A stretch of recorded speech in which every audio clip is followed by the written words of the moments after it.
मेरे प्यारे बच्चे, मैं जानता हूँ कि तुम अपने परिवार वालों के लिए बहुत काम करते हो, दिन भर सबकी सेवा करते हो और बच्चों सही संस्कार देने की पूरी कोशिश करते हो और उनके विकास के लिए उन्हें सही दिशा में आगे बढ़ने की प्रेरणा देते रहते हो।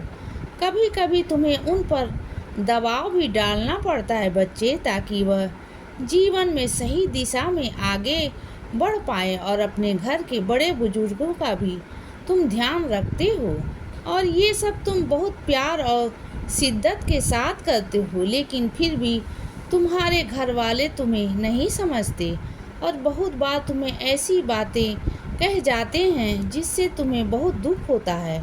तुम्हारे बच्चे भी तुम्हें कभी कभी पलट कर जवाब देते हैं और कुछ ऐसी बातें कह जाते हैं जिससे तुम्हें ऐसा लगता है कि मैं तो अपने सभी घर वालों को हमेशा अच्छे संस्कार देने की कोशिश करता हूँ, लेकिन फिर भी उनका बर्ताव मेरे प्रति ऐसा क्यों है? क्या मुझ में ही कुछ कमी है? क्या सच में मेरे अंदर बहुत सारी कमियां हैं? क्या मैं अपने घर वालों को पूरी तरह नहीं संभाल पा रहा हूँ?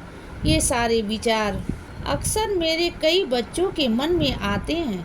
तो बच्चे, एक बात समझ लो कि तुम सच्चे मन से अपना हर कर्तव्य निभा रहे हो और तुम्हारा हेतु भी सबके प्रति सच्चा और ईमानदार है। तुम किसी का भी बुरा नहीं चाहते हो, बल्कि तुम अपने घर को जोड़कर प्रगति की ओर ले जाना चाहते हो। तो इसीलिए यदि वो फिर भी तुम्हारे साथ ऐसा व्यवहार कर रहे हैं तो तुम उनकी बातों से खुद के कर्म ना बिगाड़ो। अपना हर काम यूं ही ईमानदारी के साथ करते रहो, तुम्हें उसका फल अवश्य मिलेगा बच्चे, और तुम्हारे अपने भी तुम्हें अवश्य समझेंगे। इसीलिए कभी भी खुद को दोष मत दो और ना ही ये समझो कि तुम में कुछ कमी है। तुम बहुत गुणी हो बच्चे, क्योंकि तुम मेरे बच्चे हो। इसीलिए तुम्हारे मन को जिस जगह या जिस इंसान के साथ अच्छा ना लग रहा हो, वहाँ से हट जाने में ही तुम्हारी भलाई है बच्चे। हर रिश्ते में प्यार तो होना चाहिए, लेकिन उससे ज़्यादा महत्वपूर्ण है एक दूसरे के लिए इज्जत होनी चाहिए मेरे बच्चे। तुम्हारे हर रिश्ते की डोर मेरे हाथ में है। मैं तुम्हारे साथ कुछ भी गलत नहीं होने दूंगा और मैं तुम्हारी कल की पूजा से बहुत खुश हूँ। इसीलिए मैं तुम्हें आज से आशीर्वाद देता हूँ कि कल सुबह तक तुम्हें एक बहुत बड़ी खुशखबरी मिलेगी जिससे तुम बहुत खुश होने वाले हो। इसीलिए बच्चे, हमेशा ये याद रखो कि जीवन में हमेशा कुछ न कुछ होता है या कोई न कोई ऐसा होता है जो तुम्हें पसंद नहीं होता। इसका मतलब ये नहीं कि तुम उन पर ही अपना ध्यान केंद्रित करो मेरे बच्चे। तुम उन लोगों पर अपना ध्यान लगाओ जो तुम्हें पसंद करते हैं, जिन्हें तुम पसंद करते हो, लेकिन फिर भी कुछ लोग तुम्हारे अपने हैं, तुम्हारे साथ गलत करते हैं, जिनसे तुम दूर नहीं जा सकते। तो ऐसे में जितना हो सके उतना उनसे कम बात करो और सबकी इज्जत हमेशा करना।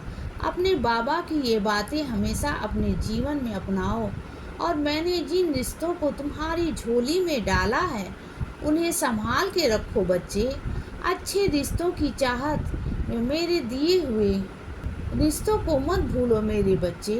तुम्हें जीवन में जो मिलता है उसका हमेशा शुक्राना करो। जितना हर बात में शुक्राना करोगे उतना ही ज़्यादा तुम्हें मेरे आशीर्वाद मिलेंगे और 24 घंटे के अंदर तुम्हारे जीवन में एक बहुत बड़ा चमत्कार होगा। मेरी लीलाओं का अनुभव करोगे तुम मेरे बच्चे। जब साफ मन से तुम दूसरों के लिए दुआ मांगते हो मुझसे, तो मैं हमेशा वो कबूल करता हूँ कि जो तुम्हारे लिए सही है, तुम्हारे परिवार के लिए सही है, तुम वही करो। कौन क्या बोलेगा उसकी चिंता किए बिना तुम और तुम्हारा परिवार, यही तुम्हारे लिए सबसे ज़्यादा महत्वपूर्ण होना चाहिए। इसीलिए हमेशा अपने कर्तव्यों को अच्छे से निभाओ बच्चे। मैं तुम्हारे साथ हूँ और मैं हर पल तुम्हें आशीर्वाद भेज रहा हूँ। इसीलिए अब मेरे आशीर्वादों को पाने के लिए तैयार हो जाओ। इसीलिए सदा खुश रहो और हमेशा मुस्कुराते रहो। मेरा आशीर्वाद हमेशा तुम्हारे साथ है बच्चे। अब रात हो गई है मेरे बच्चे, अब सो जाओ। शुभ रात्रि।